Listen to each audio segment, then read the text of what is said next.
Hola a todos, bienvenidos a un nuevo video de Moai Pensante. El día de hoy quería discutir con ustedes un tema que me resulta bastante fascinante por su propia naturaleza y por lo común que se está haciendo en todas las redes sociales.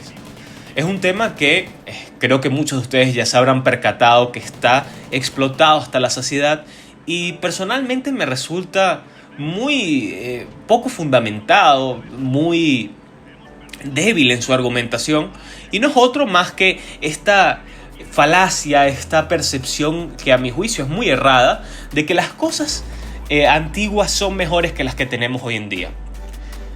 Esta parece ser una idea que cada vez se hace más predominante en muchos círculos, en muchos ámbitos, en el mismo mundo de los juegos, que es uno con el que me encuentro y creo que muchos de ustedes sumamente familiarizados.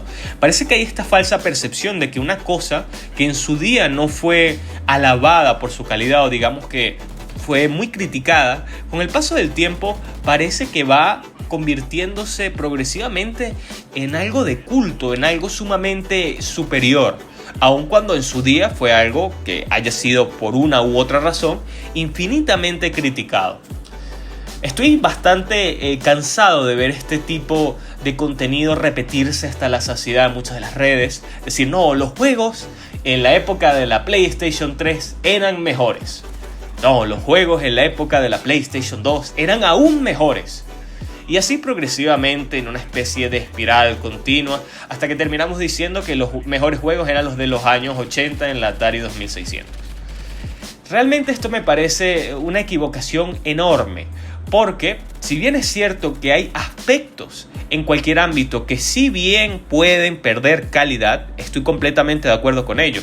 Y me gustaría, por ejemplo, ilustrarlo con el mundo de los juegos, con la monetización, por ejemplo, que estos tienen cada vez más in your face, más incipiente, más continua, más predatoria. Cosa que antes no sucedía, que uno compraba un juego y todo el contenido ya venía incluido dentro de este. Y hoy en día, pues básicamente tenemos contenido de pago, DLCs, de preordenar el juego, edición especial, super especial, edición especial, super especial, ultra especial, y así sucesivamente. Y es algo que a título personal me resulta sumamente cómico, porque no entiendo por qué la gente no ha tomado cartas en el asunto con toda esta super comercialización de los juegos, de tratar de cada vez hacerlos más costosos artificialmente. Bueno, que Nintendo ya directamente no lo hace artificialmente con DLCs, lo hace directamente en sus juegos. Ahí te veo, Mario Kart World. Bueno, para ilustrar este tema me gustaría, porque podríamos abordarlo desde muchas perspectivas diferentes, pero me gustaría hacerlo particularmente con un juego que personalmente creo que en su día fue muy criticado y que últimamente he visto que tiene como que una gran base de seguidores que parece que han olvidado cuáles fueron las razones originales de que este juego en su día fuese tan severamente criticado por la comunidad y no recibido con los brazos muy abiertos, que digamos. Este juego no es otro que Call of Duty Ghosts. Me imagino que muchos de ustedes, que sobre todo les gusten los FPS o la saga Call of Duty en concreto, conocerán que quizá a día de hoy, si no lo jugaron en su día, hay como esta falsa percepción de que es una joya perdida, una especie de videojuego legendario que fue perdido en el tiempo, que en su momento no se supo apreciar porque se estaba muy avanzado para su época. Y permítanme que sea completamente contundente con esto. Me parece una soberana estupidez. Y realmente no lo digo sin ningún tipo de argumento, para decir, oh, soy muy especial por criticar este juego. Para nada. Me parece que Call of Duty Ghosts, si bien no es un juego terrible, estoy completamente de acuerdo que existen creaciones en este medio mucho más ofensivas en el sentido que son de muy mala calidad que lo que fue Call of Duty Ghosts. Sí me parece que estuvo muy por debajo de los videojuegos que le habían precedido en su momento. Para ilustrar por qué Call of Duty Ghosts me parece que fue un juego malo, inferior en su momento, y a día de hoy lo sigue siendo porque el tiempo no cambia solo por el mero hecho de transcurrir la calidad de las cosas, la valoración de un producto. Hay tres puntos o pilares que me parece que ejemplifican bien por qué Call of Duty Ghosts fue mal recibido en su momento y por lo que es un Call of Duty un Call of Duty inferior a todos los juegos que en aquella época dorada hacían a la saga tan popular. El primero de estos pilares creo que es muy conocido ya, se ha discutido bastante en el ámbito de Call of Duty, que es el diseño de mapas. Un Call of Duty es un buen o mal juego en gran medida por la calidad que puedan llegar a tener sus mapas y el tipo de enfrentamiento que estos puedan llegar a promover dentro de sus inmediaciones. En este sentido, Call of Duty Ghosts trató de tener un enfoque en su momento pues bastante rebelde con esto, una interpretación distinta de los mapas, tratando de buscar una forma menos convencional de desarrollarlo, saliéndose un poco de esta dinámica de los mapas de 3 vías que es tan común en los Call of Duty, por algo mucho más orgánico en su diseño. Pero lo cierto es que esto, pese a que lo aplaudo por ser una apuesta bastante valiente, terminó fracasando por el simple y mero hecho de que Call of Duty es un juego que, a diferencia de Battlefield o otros juegos con una cantidad de jugadores mucho más amplia, posteriormente ocurriría con los mismos Battle Royale de Warzone, en su momento era un juego que como mucho se podía jugar, si mal no recuerdo, en un 8 contra 8, quizás un 10 contra 10. Los mapas estos tan infinitamente grandes que en su mayoría se jugaban para modos de juego de 6 contra 6, terminaban por dar un tipo de experiencia muy lenta para lo que estaban acostumbrados los jugadores de Call of Duty, especialmente después de que hubiera acabado el ciclo de Black Ops 2. Recuerdo que en su momento compré este juego para la PlayStation 4, fue el primer juego que me compré para esa consola, creo que fue en el año a principios de 2014, en enero o febrero de ese año, y lo primero que me llamó la atención era lo sumamente lento que era este juego en las partidas a comparación de Black Ops 2. Mapas como Raid, Hijacked, Nuketown tienen un flujo casi perfecto de los enfrentamientos, son dinámicos, rápidos, pero al mismo tiempo tienes también puntos en los que puedes tomar ventaja con enfrentamientos a larga distancia, donde puedes utilizar francotiradores, otros puntos donde también se promueve más el uso de armas de corta distancia muy exclusiva, como las escopetas. Hay una variedad muy presente en estos mapas. Sin embargo, en Call of Duty Ghosts, cuando hacemos la comparación con Black Ops 2, vemos que hay un dilema fundamental en la filosofía de diseño que prioriza y promueve mucho más el enfrentamiento a larga distancia. Y si bien es algo que en otro videojuego no realmente tiene que ser algo negativo, lo cierto es que para Call of Duty su filosofía de diseño termina por ser algo sumamente perjudicial, porque los enfrentamientos que más son llamativos en Call of Duty son estos enfrentamientos dinámicos, rápidos, a corto alcance, que reposan más en la habilidad inmediata que en la planificación del ataque. Esto no es arma al final.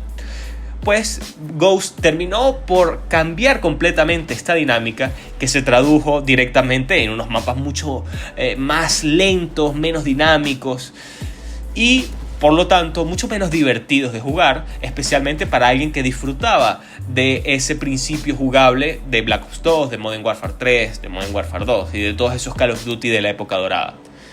El segundo punto, que también va muy relacionado con el primero y que mucha gente no lo menciona, pero me parece también sumamente importante, es la misma estética de la que hacía gala Call of Duty Ghost.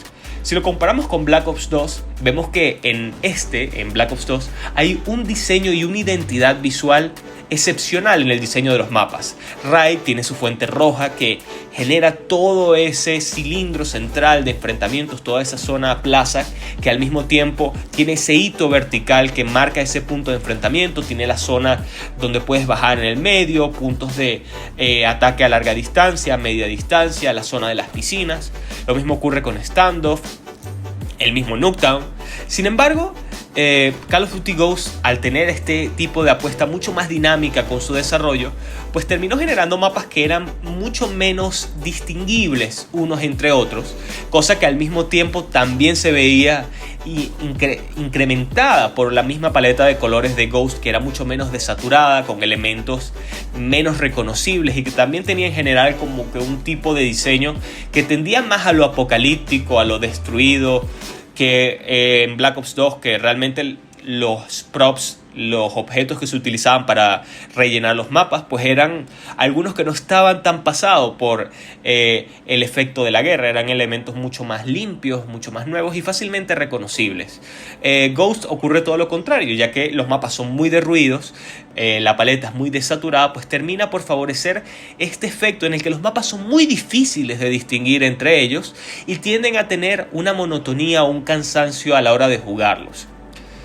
El tercer apartado por el que me parece que Call of Duty Ghost era inferior a Black Ops 2 tiene que ver también con varias de las mecánicas que estaban incluidas dentro del juego base. Me viene a la mente principalmente el abuso que tuvo en su momento el uso de las miras térmicas, lo increíblemente útiles que estas eran. Podías básicamente tener la LSAT, que creo que era una ametralladora ligera que fue utilizada hasta la saciedad en su día, tirarte al piso con el traje de ghillie, ponerte el silenciador y la mira térmica y ser básicamente indetectable, porque los mapas, al ser tan amplios, tan extensos y ser tan monótonos en su paleta de colores, en los que los jugadores prácticamente no podían distinguirse del fondo, aparte de que había ventajas que hacían que tu nombre ni siquiera apareciera cuando te apuntasen, pues terminabas volviéndote parte del escenario y eras un fantasma en el juego. Podías matar a la gente sin que nadie pudiera encontrarte, y si jugabas en extremo en el que no hubiese una killcam, pues podías pasarte toda la partida metido en una esquina y matando gente desde la distancia. Algo terrible para un juego como Call of Duty. Otra de estas dinámicas, otro de los artilugios que me parece que ha sido uno de los peores de la saga y probablemente uno de los peores de cualquier videojuego que yo haya visto. No encuentro todavía relacionar cuáles fueron los factores que pudieron haber dado origen a algo tan terrible como en su día lo fue el explosivo improvisado. Me acuerdo que se hacían muchos memes de él al respecto y muy bien fundamentados, porque este era básicamente un tipo de C4, que a diferencia de un C4, que es un tipo de explosivo muy potente en la saga de Call of Duty, pero que tiene la dificultad de que tienes tú que accionarlo al momento. O sea, es muy potente, generalmente te puede dar varias bajas, pero debes accionarlo en el momento. Sin embargo, el explosivo improvisado funcionaba como una especie de Bouncing Betty, con la diferencia principal que no lo podías esquivar de ninguna manera. No podías agacharte, no podías saltarlo, no podías evadirlo de ninguna otra forma. Escuchabas el pitido de ese explosivo y hasta ahí llegaba tu partida en ese momento. Una muy mala inclusión que se complementaba con los mapas amplios. Podías ponerlo en una entrada, utilizar tu ligera y básicamente estar tranquilo de que no había posibilidad de flanqueo que te pudiese aguar la fiesta en ese momento. Hablamos también entonces de las ventajas, que si bien me parece que el sistema de ventajas quizás sea lo más positivo que tuvo Call of Duty Ghost en su momento y que era un paso adelante con respecto al sistema de Black Ops 2 y Modern Warfare 3, al ser tan amplio y darte mucha flexibilidad en la forma en la que construías tu personaje y las mejoras que querías tener, también había varias ventajas que favorecían precisamente este tipo de desarrollo jugable, lento, propicio a jugar en un estilo más recatado, más táctico, más campero, por decirlo de alguna forma. Y bien, en estas ventajas el fantasma era sumamente potente. La ventaja que no recuerdo ahora el nombre, pero que te permitía que los enemigos te apuntasen y no saliera tu nombre, por lo cual podías básicamente fundirte con el fondo del escenario, pues aunado al tipo de armas que el juego favorecía, al mal diseño de mapas, pues terminaban generando ineludiblemente en un tipo de desarrollo de partidas lento, poco dinámico y esencialmente aburrido, visualmente inclusive, porque los mapas no eran tan icónicos como eran los de Black Ops 2. Express tiene el tema de los trenes, Plaza es un centro comercial con varias discotecas, Raid es una mansión súper icónica con una arquitectura moderna bien diseñada, una escultura central, Nuketown es Nuketown, pero ¿qué mapa es realmente icónico de Call of Duty Ghost? O sea, Strike Zone quizá. Realmente son todos los mapas muy similares, con poca identidad visual. Y creo que eso fue parte de lo que generó la gran crítica a Call of Duty Ghost en su momento, y que me parece que no es simplemente por el mero hecho de cada nuevo Call of Duty es peor que el anterior. Me parece que en el caso concreto de Call of Duty Ghost, estas críticas fueron muy certeras en su momento. Dicho esto, me gustaría también saber qué opinan ustedes de este fenómeno de las cosas antes eran mejores, los juegos antes eran mejores, como si de alguna u otra forma nos encontrásemos como que en un estancamiento continuo y las cosas cada vez fuesen en un deterioro progresivo, contradictoriamente. Quiero saber cuál es su opinión al respecto. También me gustaría saber qué opinan de Call of Duty Ghosts. ¿Consideran que fue un juego inferior a su predecesor o que por el contrario es un título que fue infravalorado por la crítica y los jugadores en su momento? Siéntanse libres de discutir. La diversión del debate está precisamente en no tener opiniones que sean todo el tiempo las mismas. Los escucho en los comentarios. Ha sido un placer estar con ustedes hoy. Nos vemos en la próxima.